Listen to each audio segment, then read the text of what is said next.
Buenas noches, compañeros. Espero que ya me escuchen. Vamos a iniciar nuevamente la clase. No sin antes, pues, comentarles que vamos a ver otra sentencia, ya que varios compañeros me han dicho eh, que no han entendido al 100% cómo es la temática de la exposición. Realmente, como les digo, va a ser 5 minutos por grupo, de 5 a 10, entonces realmente no va a ser mucho tiempo, y lo que van a analizar más que todo va a ser la esencia de cada sentencia. Entonces, aquí les tengo en pantalla una nueva sentencia que yo no sé si alguno de los compañeros tiene esta, pero vamos a ir descifrándola, vamos a ir desglosándola poco a poco, ¿verdad? Entonces, lo que quiero es que ustedes pongan mucha atención hoy para que no esté repitiendo nuevamente las formas de cómo se tiene que transcribir la sentencia, cómo la tienen que plasmar en la presentación y en el trabajo. El trabajo pues va a contener una cantidad más grande de información, porque la presentación más que todo van a ser, eh, digamos, cuestiones puntuales. Entonces, inicialmente yo les dije que vamos a analizar eh, la sentencia. Primero, pues la tienen que identificar en la primera presentación, como por ejemplo, en este caso es un expediente acumulado, entonces tendría que poner o consignar en su presentación y en su trabajo expedientes acumulados, números, y lo ponen los números que aparecen. Si fuera solo uno, pues solo sería sentencia de amparo número tal, ¿verdad? Fecha de la sentencia, 5 de septiembre de 2024, emitida por la Corte de Constitucionalidad. Digamos que esa sería, digamos, la referencia de la sentencia que ustedes van a analizar, la primera referencia. Más adelante, como pueden ver, podemos consignar también, pues el ponente no es tan importante. ¿Quién era el ponente en esto? Eh, Uno de los puntos importantes es el acto reclamado, que por lo regular está en el primer párrafo del encabezado. Si se dan cuenta, tiene identificado el nombre, ¿verdad? Dice acto reclamado. Entonces ahí solo consignan sentencia de fecha tal, emitida por bueno, aquí no aparece el juzgado, pero en los antecedentes les va a aparecer. Que una nulidad, este se refiere a una nulidad. Aquí está el nombre del actor y del demandado, que es el actor, se llama Gustavo Guerra, y el demandado es el Estado de Guatemala, y la entidad nominadora es, en este caso, la ONCE. Con estas tres informaciones que tenemos en el acto reclamado, ya tenemos cuatro informaciones prácticamente. Una es la fecha del acto reclamado, el motivo por el cual se está planteando, que es porque se declaró sin lugar una demanda ordinaria de nulidad de despido. Y la segunda información es que tenemos quién es el demandado, que en este caso es el Estado, y la entidad nominadora del nombre. Entonces, este párrafo ya tenemos la segunda información que se va a consignar tanto en el trabajo como en la segunda presentación, digámoslo así. Si cabe en la primera, pues pueden colocarla ahí. Ustedes se van a ir repartiendo por medio de sus integrantes de grupo cada tema, ¿verdad? Ahí se sigue a cada quien lo va a analizar. Seguidamente, dice violaciones que se denuncian, ¿verdad? En este caso, no tienen que consignar todo lo que dice acá. Si ustedes tienen que desglosar qué principios. En este caso está el principio de defensa o derecho de defensa, el principio de la tutela judicial efectiva, el debido proceso, justicia, seguridad jurídica, legalidad, eh, nada más. Los demás solo hay renunciabilidad de derechos también. Entonces, en este caso tiene varios. Por lo regular solo ponen dos o tres. Aquí sí hay muchos. Entonces, digamos que ustedes pueden enumerar los número uno, número dos, número tres, Si fueran 3, 4, 5. En este caso sí tiene muchos porque como aquí fue una demanda en contra del trabajador, automáticamente tiene más vulneración de derechos por la tutelaridad del principio de derecho tutelar. Entonces acá habla del indubio operario también. Momento en que se produce el acto, ustedes pueden decir que la sala de la primera fue la que dictó la sentencia y por una terminación de contrato, ¿verdad? Eh, Eso, digamos, es la referencia que aparece ahí y lo demás no lo consigna, ¿verdad? Porque lo demás son antecedentes, entonces no necesitaríamos eh, que, que agregar, digamos, mucha información de este apartado, sino más que todo lo que se necesita es, por ejemplo, acá si se dan cuenta, se consigna que el puesto que ocupaba el actor era jefe de departamento de procesos.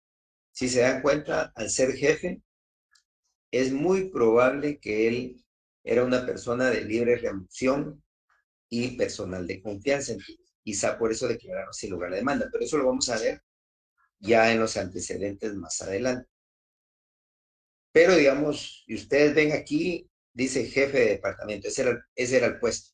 Entonces, hacer jefatura, no obstante que era 011, era una persona que era libre de renuncia. Todo esto son los, digamos, los antecedentes de primera instancia. Seguidamente nos dice agravios que se reprochen, ¿verdad? ¿Qué es lo que se reprocha? Eso también se cocina como un resumen, no tienen que cocinar todos los puntos, porque aquí van a encontrar el primer punto que se refiere a la sentencia de sala, el segundo punto que se refiere al juicio ordinario, ¿verdad? Presentado, al tercer punto que se refiere al daño que se causó al no interpretar la norma, eso es lo que alega. Y el cuarto punto que se refiere a... ¿Qué me pasó? Vamos a ver, vamos a ir pasándolo. El 1, el 2.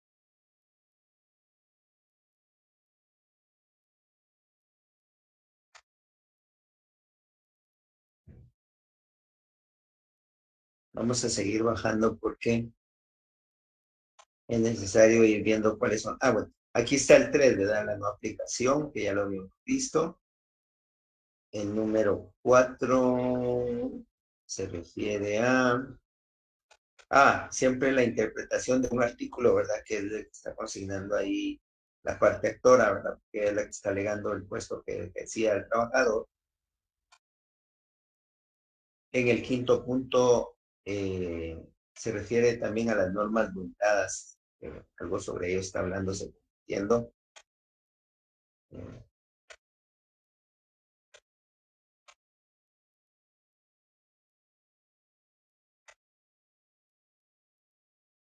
el séptimo punto son principios que alega el actor que le violaron, como la privacidad de la gente. Si se dan cuenta, aquí hay 10 puntos, aquí vamos por el 9. No van a poder consignar todo eso porque no les cabría en el trabajo. Por eso es que se necesita que ustedes vayan haciendo un resumen de todos estos puntos. De hecho, no es necesario ni que consiguen el trabajo más que solo un resumen, ¿verdad? Porque estos son los antecedentes de dónde, por cuál fue el objeto del amparo, ¿verdad? Y acá vamos a seguir viendo lo que dijo la ONSEC, lo que dijo el Estado de Guatemala. Hasta aquí, hasta antes del punto D punto 3, están, digamos, los antecedentes de todo el proceso ordinario en primera instancia. Pretensión. La pretensión es fácil porque si se dan cuenta aquí solo son 3 líneas, 4 líneas. Lo que se pide es de que se ordene declarar con lugar la demanda. Esa es realmente la pretensión. No tiene que poner todo lo que dice acá, sino más que todo que se declare con lugar la demanda, dice en el último párrafo, en la última línea. Si se declaró sin lugar, entonces lo que pretende ahora es que se declare con lugar. Si se dan cuenta, ya se consignó esa parte importante de su pretensión del que presentó el amparo, ¿verdad? Los casos de procedencia no es necesario que los consignen, porque eso es lo mismo en todos los amparos, consignan el artículo 10 de la ley de amparo. ¿Ya? Leyes violadas, pues pueden consignar ustedes los artículos que están ahí.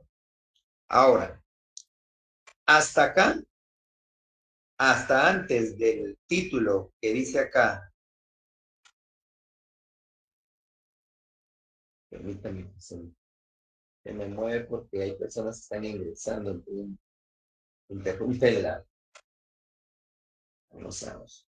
Hasta antes de este párrafo número 2, que dice trámite del amparo, hasta aquí son los antecedentes de primera instancia. O sea que aquí lo que plasma la sentencia es como el historial de todo lo que sucedió desde la presentación de la demanda hasta la sentencia que se dictó.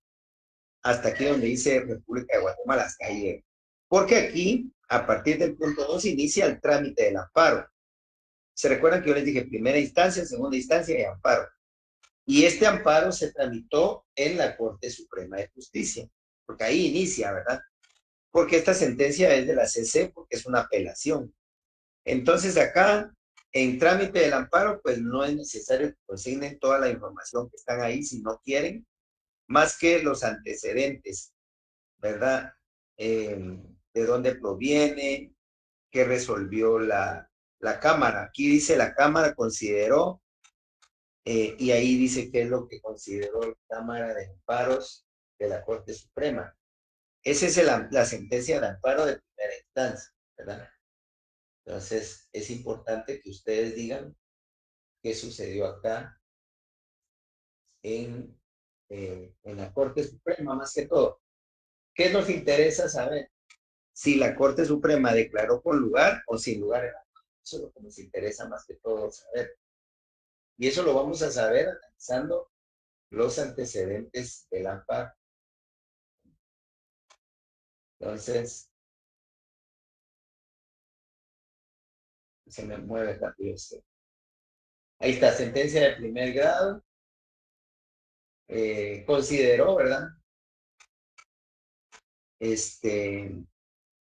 Vamos a buscar la parte resolutiva. Todo esto no lo pueden leer, pero no es necesario que lo consignen, porque nos interesa más que todo la parte, porque aquí lo que están haciendo son antecedentes ya no del juicio ordinario, sino de la parte. Aquí está la parte importante. Si se dan cuenta, aquí dice que se otorgó el amparo.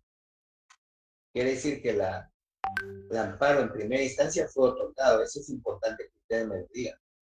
Lo que consideró la Cámara está antes del otorgamiento. ¿Por qué lo otorgó? Ahí dice por qué, ¿verdad?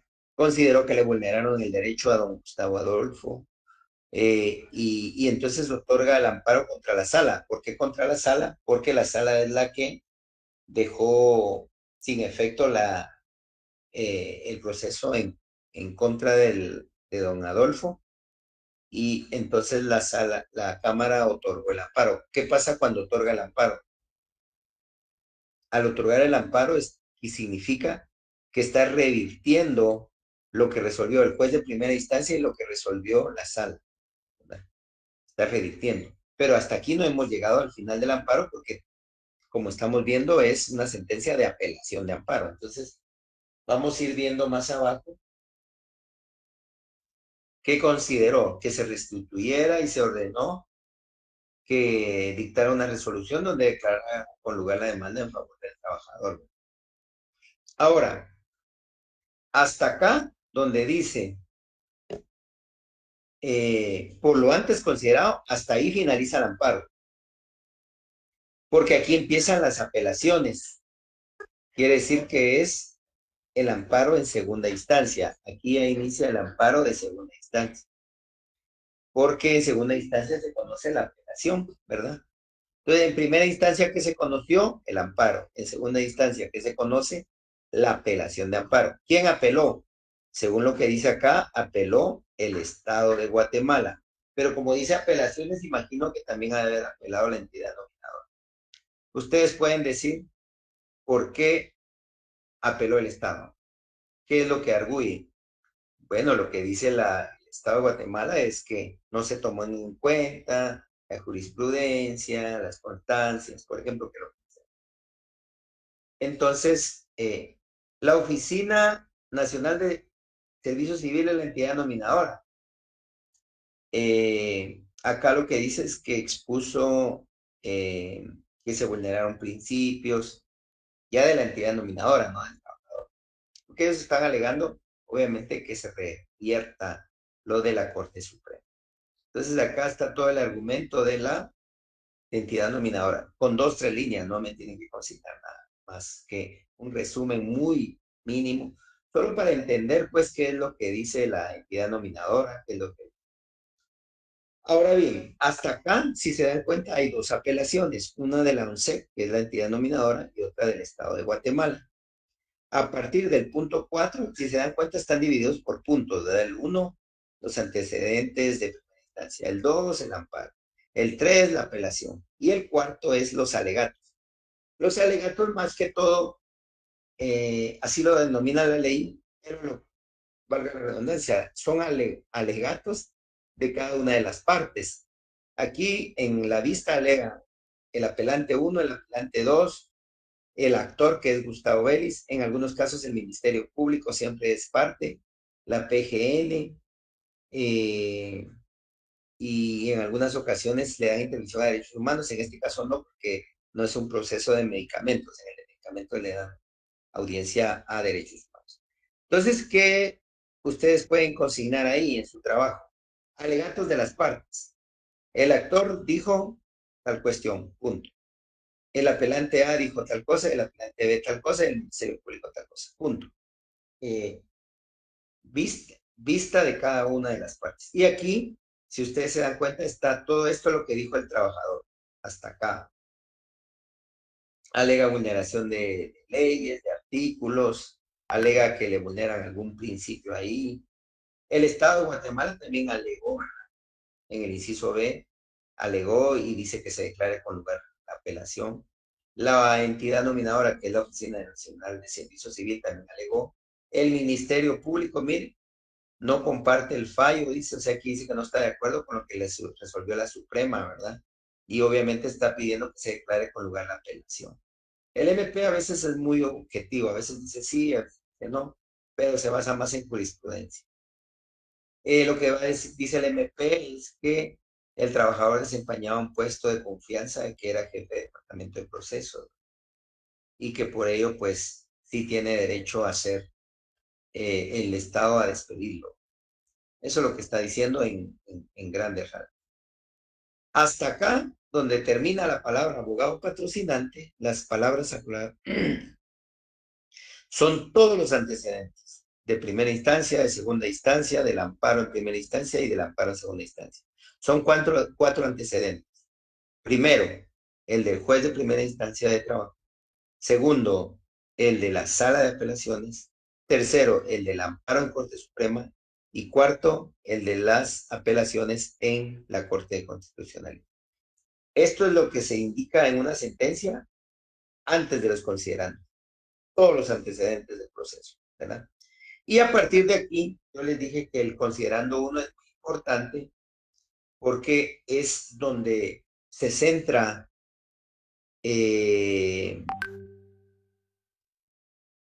la parte, digamos, toral o la parte más importante porque es donde dice la CC cómo va a resolver. Si se dan cuenta, la primera palabra, la primera frase dice no provoca agravio. Quiere decir de que a criterio de la Corte de Constitucionalidad no le provocó agravio al trabajador la decisión de la sala de no acceder a la reinstalación del trabajador porque ocupaba un puesto de confianza y de representación patronal.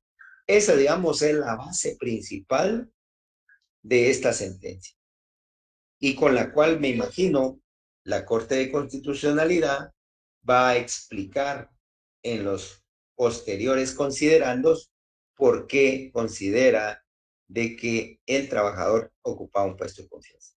Pero la parte primera, ustedes van a decir que en el considerando uno, la Corte de Constitucionalidad hace un análisis indicando que el puesto que ocupaba, en este caso, pues es la que estamos analizando, que el puesto que ocupaba era puesto de confianza y de representación y que por eso pues considera que no es necesario que se declare con lugar el amparo. Eso es lo que está diciendo a grandes rasgos la Corte de Constitucionalidad en el considerando 1, ¿verdad? A partir del considerando 2 hasta el considerando, vamos a ver cuántos tienes.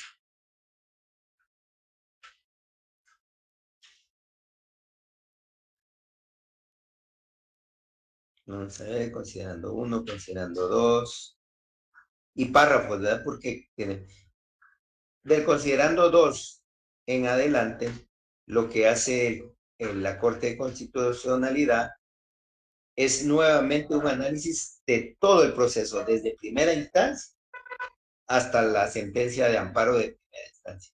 Desde ahí, hasta, digamos, desde el juez de primera instancia hasta la Corte Suprema. Entonces, es ahí ustedes no van a copiar nada, solo me van a decir un resumen, digamos, sí van a tener que leer, ¿verdad? Porque nosotros como abogados nos enseñan a leer mucho, a leer todo el considerando 2 para que ustedes hagan un resumen de, ¿verdad? Si se dan cuenta, en este último párrafo del considerando 2 es donde la CC dice por qué el puesto que ocupaba el trabajador era de confianza. Sí, aquí explica el por qué. Y también se basa en una jurisprudencia, se basa en un pacto colectivo y se basa en otras sentencias anteriores dictadas en la misma. Entonces, hasta acá, digamos, esta parte del último considerando nos dice esa descripción, ¿verdad? Si se dan cuenta, son un montón de párrafos, pero quizá aquí, si se dan cuenta, nos dice cuáles otras jurisprudencias hay. Por ejemplo, aquí hay 1, 2, 3, 4. Y esas 4 nos están describiendo que son otros casos similares donde se han resuelto en la misma manera. Entonces, aquí sigue considerando la Corte de Constitucionalidad porque, bueno, aquí estamos.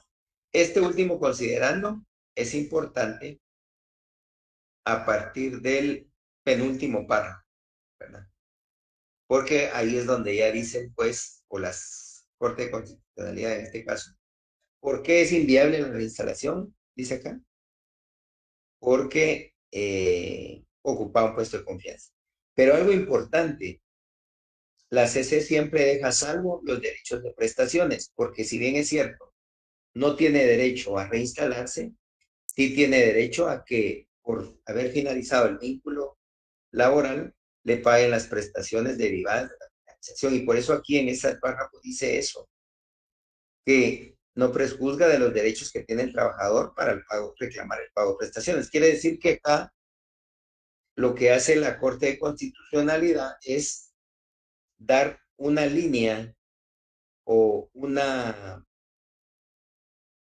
digamos, un derecho del trabajador de que no se prescribió el derecho de prestaciones por todo lo que dura el proceso, porque aquí pudo haber 3 años, y que como solo contaba con 30 días, que diga la entidad nominadora sus derechos porque no acudió a las prestaciones. Entonces, lo que hace acá el juez o la Corte de Constitucionalidad dice que el proceso de amparo interrumpió el plazo. O sea que aquí beneficia al trabajador, por lo menos ¿verdad? En eso, que si bien es cierto, no lo van a instalar, sí va a tener derecho a pelear sus prestaciones.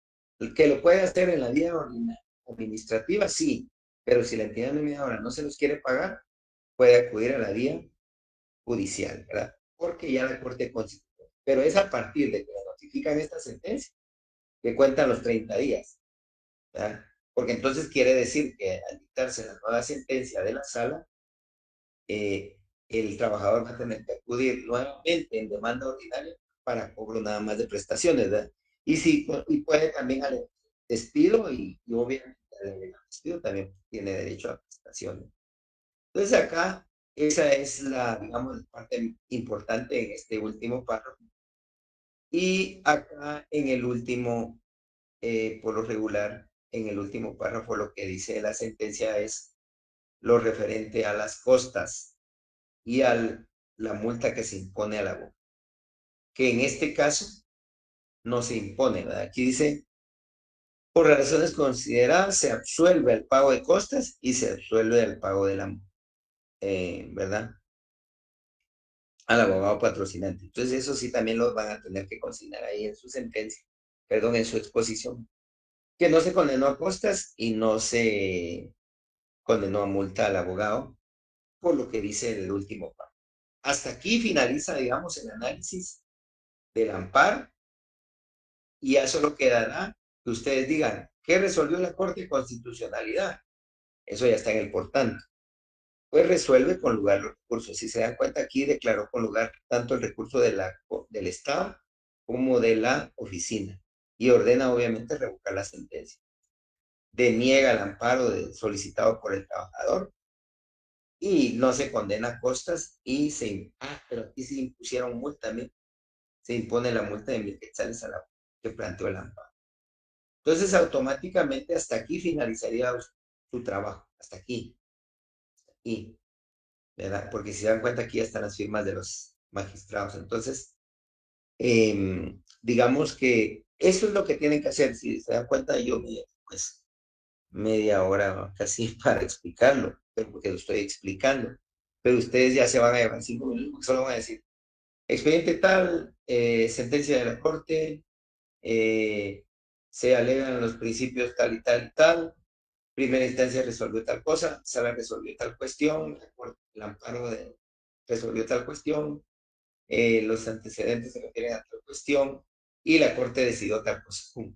Terminé en 2 minutos, ¿verdad? Entonces, eso es lo que yo quiero más que todo, que analicen, porque no van a poder decirlo como lo estoy diciendo si no hacen este análisis que hice en media hora.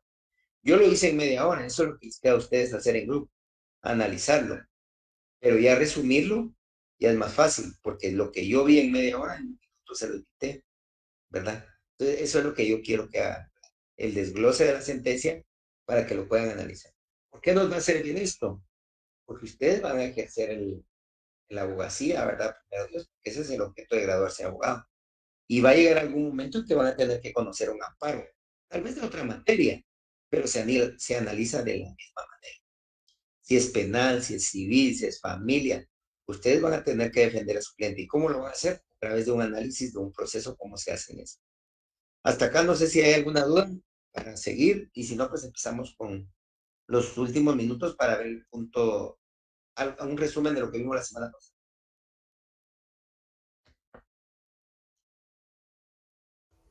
Todo claro, licenciado, muchas gracias. Ok. Entonces,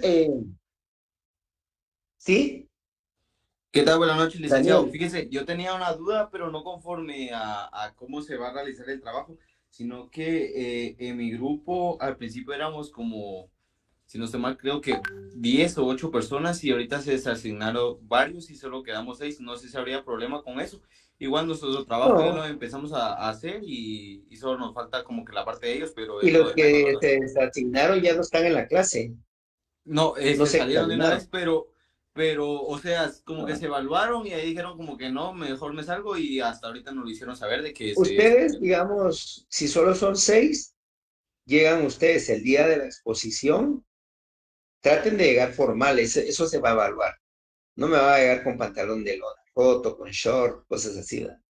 Tal vez no con corbata y saco, pero sí lo más, las señoritas y los jóvenes, de igual manera formales, para que sea una presentación bonita. Y en este caso, como solo son 6, digamos que fueran solo 6, solo pasan los 6 y solo los 6 van a tener su puntaje, ¿verdad? Usted consigne en su carátula que tiene que llevar a los que participaron en el examen, en la elaboración del trabajo, perdón. Entonces, yo evaluaré a los que lleguen, ¿verdad? Y si ustedes me dicen, mire, fulanito participó, pues le pondré sus puntos. Si, no, si se evaluó, van a tener sus puntos. Lo malo es que ya no van a evaluarse del segundo parcial ni del final. Pero, digamos, van a tener esa zona. Si no participaron, pues solo los 6 que hicieron el grupo. Entonces, no hay problema, Daniel, porque los que hicieron el trabajo y los que lleguen el día de la exposición son los que se van a evaluar. Gracias, licenciado. Buenas noches. Esa era mi duda más que todo por el No, número no que tenga habíamos pena. quedado, pero no hay problema entonces. Gracias. Sí, con gusto.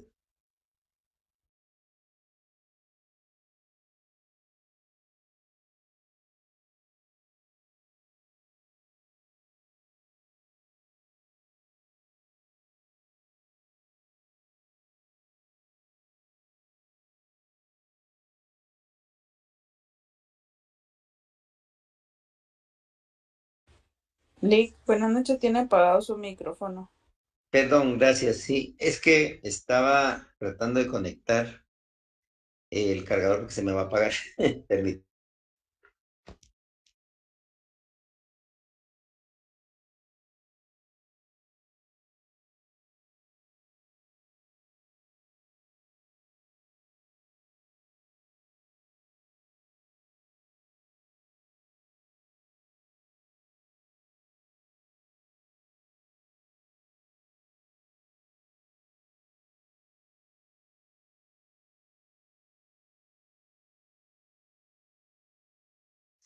Ahora sí, ya puse a cargar mi tablet.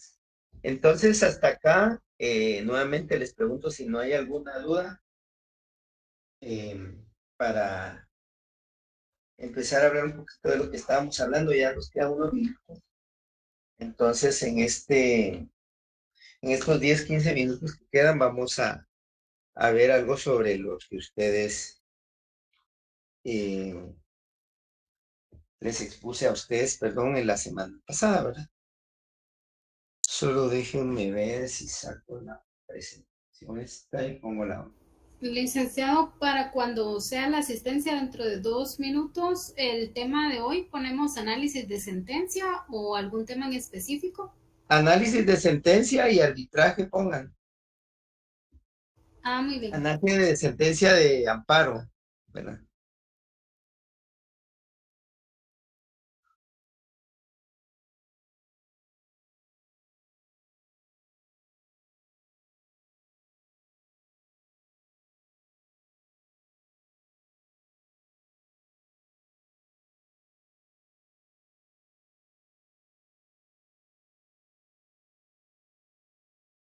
Para los compañeros que van a pedir revisión, es de hacer su carta, llevar la coordinación, ¿verdad? Que se la sellen y avisarle a los auxiliares que van a tener revisión con usted, ¿verdad, licenciado? ¿Quién me está hablando? Disculpe, Nínive. ¿Qué me está Sí, yo. preguntando? Disculpe. Sí, ¿Sí? es que un compañero, Daniel Salán, puso ahí licenciado para la revisión, para pedir revisión. Entonces, Ok. yo me imagino que es el mismo trámite de hacer la carta, llevar la coordinación, pedir que la Así es. sellen, Así es. avisarles a los auxiliares para que le notifiquen a usted quiénes son las personas que están solicitando Así la es. revisión. Sí. Aunque hay que ver estos días porque como suspendieron labores en la universidad, no sé cómo estarán mañana para los compañeros que vayan a pedir revisión, ¿verdad? Sí, mañana podrían ir a presentar su requerimiento porque son 3 días, si no estoy mal, hábiles, ¿verdad? Lunes no cuenta porque fue 15. Entonces podrían ir mañana a entregar su nota, ¿verdad?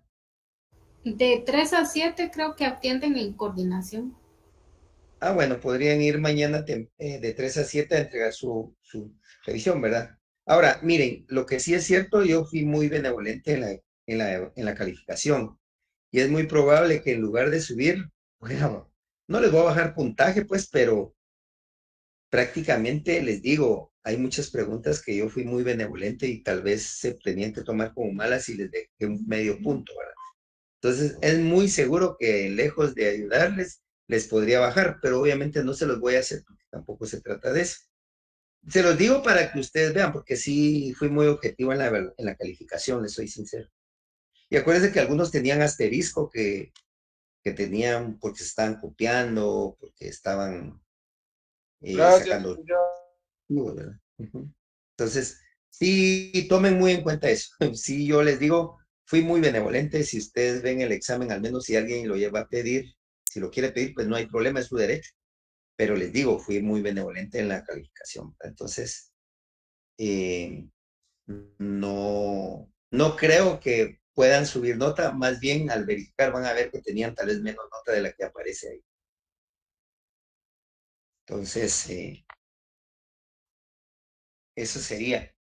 Hasta acá estamos con, ay, se me va a apagar esto, pero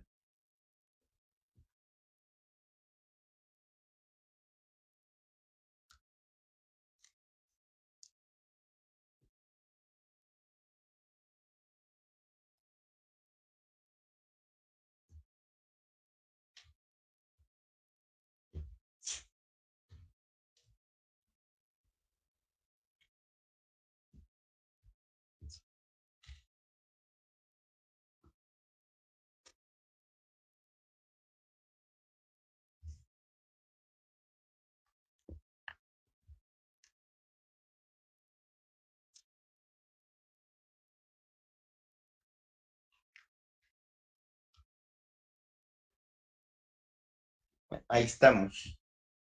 Ya, solo como nos quedan unos minutos, no sé si ya empezaron a notar su asistencia. Entonces traten de Ya, asignarla ya. licenciado, muchas gracias. ¿No? Bueno, entonces, hasta acá ya les expliqué cómo es el trabajo. Yo creo que ya les hice 2 análisis de sentencias la semana que les hice la primera y ahora. Yo creo que con eso ya tienen más o menos definido cómo es el tema del trabajo, ¿verdad? Entonces sí, creo que van a poder ustedes hacer una buena exposición porque ya se les explicó cómo es, ¿verdad? Entonces, solo vamos a hacer un pequeño resumen de lo del arbitraje, que ya lo vimos la semana pasada, pero es importante que quede más o menos claro. Y ya la otra semana iniciaríamos con el nuevo tema. Aunque, si recordarán, el día miércoles no se sabe si van a haber clases. Si suspenden clases el miércoles, sería el día viernes los primeros grupos que expongan, ¿verdad? Entonces, no viraríamos tema hasta después de esa semana, que sería en virtual. Yo estoy utilizando los virtuales para dar los temas para no atrasarnos y los presenciales para las exposiciones, ¿verdad? Entonces, el día 26 empezarían los primeros grupos si no hubiera clases 24. Y si hubieran clases 24, sería exposición 24 y 26, ¿verdad? Entonces, vamos a utilizar, si se dan cuenta, la ley de arbitraje. Eso significa que para el examen van a tener que utilizar la ley de arbitraje. Van a necesitar el código de trabajo siempre. Y yo, conforme vayamos viendo los temas, les voy diciendo qué otra ley vamos a utilizar en la misma temática, ¿verdad? Del primer parcial. Entonces, acá muchas leyes en Guatemala definen, y eso es, pues es una ayuda a veces tanto para el abogado como para el estudiante, para los usuarios, de que las leyes por lo regular definen y describen temas de lo que se trata. En este caso, el artículo 4 de la ley de arbitraje nos da una definición de lo que es arbitraje, ¿verdad? Y dice que es una solución de conflictos en la cual se busca resolver el conflicto sin necesidad de acudir a la jurisdicción ordinaria. Esto quiere decir que esto es antes de un proceso laboral que se da en el ámbito de arbitraje, ¿verdad? Van a nombrar un tercero para que se haga esa conciliación. El acuerdo de arbitraje es aquel que en virtud del cual las partes deciden someterse a este arbitraje. Deben de hacerlo de manera verbal que están de acuerdo con realizar esa conciliación, digámoslo así, en la vía de arbitraje. Como en este caso nuestra relación laboral se da entre las partes que pueden ser un trabajador y un patrono, en este caso podría ser un sindicato también y podría ser un grupo de trabajadores que necesitan llegar a un acuerdo. Entonces, lo que buscan es las partes en materia laboral llegar a ese acuerdo. Entonces, el procedimiento arbitral es independiente de un juicio ordinario, laboral. Y manejan ciertos lineamientos que la misma ley de arbitraje nos va a dar. Por ejemplo, existe la integración de un tribunal, ¿verdad? Como una pluralidad de árbitros. En este caso, el juez lo va a presidir, ¿verdad? Pudiendo ser unipersonal y colegiado. Todo esto está en la ley siempre, y vamos a ir viendo que en el artículo 398 nos permite el sometimiento al arbitraje en materia laboral. Si yo les dijera en un examen la clasificación del arbitraje, me podrían consignar potestativo y obligatorio, ¿verdad? Potestativo cuando las partes lo acuerdan antes o inmediatamente después de una conciliación, ¿verdad? Y una vez se hayan ido a la huelga o paro legales. Y el obligatorio es en el caso de que la huelga y el paro sean declarados legales, ¿verdad? Eso lo define un tratadista de nombre Garnica, y el sometimiento a este tipo de procedimientos lo regula el artículo 398.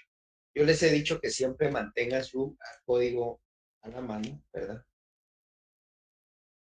Porque el artículo 398 es importante porque es el sometimiento que hacen las partes al. Entonces, en el artículo ustedes pueden ir marcando que el artículo 397 inicia y nos describe el potestativo y el obligatorio. Y en el 398 nos dice o nos regula que debe ser a través de un juez de trabajo de potestad. Entonces, si se dan cuenta, el 397 y 398 o 397 y 398 del Código de Trabajo nos dan y nos permiten acudir a esta vía muy importante que es el arbitraje. Les digo que es importante porque casi no la usan en Guatemala. Yo en muchos años he conocido solo 2 procesos de arbitraje. Entonces es muy poco. Pero a veces sí es necesario que se resuelvan en esa vía para descongestionar un poco el sistema laboral. En el artículo 399 nos describe cómo va a integrarse un tribunal de arbitraje. Entonces vamos y acudimos, si en un examen viniera algo sobre el arbitraje y sobre el tribunal, ustedes rápidamente buscan el artículo, ¿verdad? Y nos van a decir cómo llenados todos dice los trámites, el juez dentro de 24 horas procederá a integrar. Entonces ya, si la pregunta dijera, ¿quién integra el tribunal? Es el juez, ¿verdad? Porque así nos lo dice el 399. O si la pregunta fuera de selección múltiple, nos pone al juez, al árbitro, a la inspección de trabajo, ustedes colocan su raya, pues. Digamos que en la misma temática iría el examen, así como se fue el primer. Entonces, es importante el 397, el 398 y el 399 porque es la génesis del arbitraje, el inicio del arbitraje, cómo empieza. Seguidamente, nos dice que los vocales de un tribunal no pueden ser los mismos de la conciliación. Eso quiere decir de que si hubo conciliación antes del arbitraje y no se llegó a un acuerdo y se buscó la conciliación, en este caso los representantes del trabajo no pueden ser los mismos que participaron en la conciliación, porque el artículo 400 nos dice o nos prohíbe, ¿verdad? Será motivo de excusa para los vocales del tribunal haber conocido el mismo asunto de la conciliación, ¿verdad? Porque el arbitraje, digamos que es como la segunda fase después de la conciliación, cuando no se llega a un acuerdo. Entonces, en la conciliación también participan representantes del patrono y representantes de los trabajadores. Pero si ya participaron en la conciliación, al momento de acudir al arbitraje, ya no pueden participar las mismas personas. Entonces serán los trabajadores que nombren a sus nuevos representantes y el patrono podrá nombrar a su representante también, que podrá ser otro mandatario, otro representante legal. En el artículo 401 nos describe la forma en que se declara competente el tribunal y en el 402 nos describe también o nos regula las diligencias que puede realizar este tribunal. Si ustedes tienen ahí a la mano el artículo, dice una vez resueltos los impedimentos, los que se refiere, digamos, la excusa del tribunal que se indicó anteriormente, ¿verdad? Dictará dentro de los 15 días posteriores la sentencia. Y en el 402 dice que el tribunal, dentro del plazo previsto en el artículo anterior, oirá a los delegados de las partes separadamente. Esa es la forma en que, digamos que en el 402 sería bueno que hicieran un como esquemita, ¿verdad? Y que lo estudien. Porque en el 402 nos describe las diligencias que el tribunal de arbitraje va a realizar, ¿verdad? Y que se hacen dentro de los 15 días que hay para emitir sentencia, ¿verdad? Va a oír a los delegados de las partes separadamente, va a hacer comparecencias, va a citar a los patronos y a los trabajadores del conflicto y les va a hablar sobre los puntos que juzgue necesario aclarar. porque a veces que hay duda cuando tanto el trabajador como el patrón no piden. Hasta acá vamos a ir dejando, ya nos quedan 2 minutos. Entonces, acá es importante el 402 porque son las diligencias y las diligencias que el tribunal va a ordenar. Aquí también hay periodo de prueba. Puede ser recabado un dictamen económico del Ministerio de Trabajo porque él tiene conocimiento, digamos, de las finanzas de las entidades, entonces tiene una idea de cómo poder decir si realmente el presupuesto de la entidad está capacitada para dar los beneficios que están exigiendo los trabajadores, ¿verdad? Y así pues llegar a una solución correcta de conformidad con el artículo 401 al 405 para dictar sentencia. Entonces, es obligatoria para las partes que se determine, ¿verdad? Y no sigue el periodo de mayo cuando hay sentencia arbitral.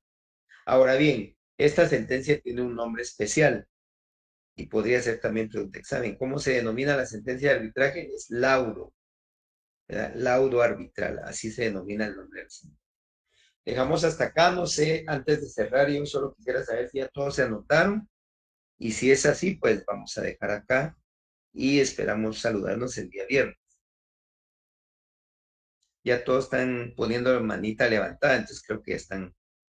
Entonces lo dejamos aquí, jóvenes, que tengan feliz tarde. Espero que hayan puesto atención en cómo desglosar la sentencia y que empiecen a hacerlo ya en los primeros grupos que les toca el 26, que ya armen su presentación y su trabajo, ¿verdad? Quedamos así para el día viernes y que tengan feliz noche. Gracias, licenciado. Feliz noche. Feliz noche. Feliz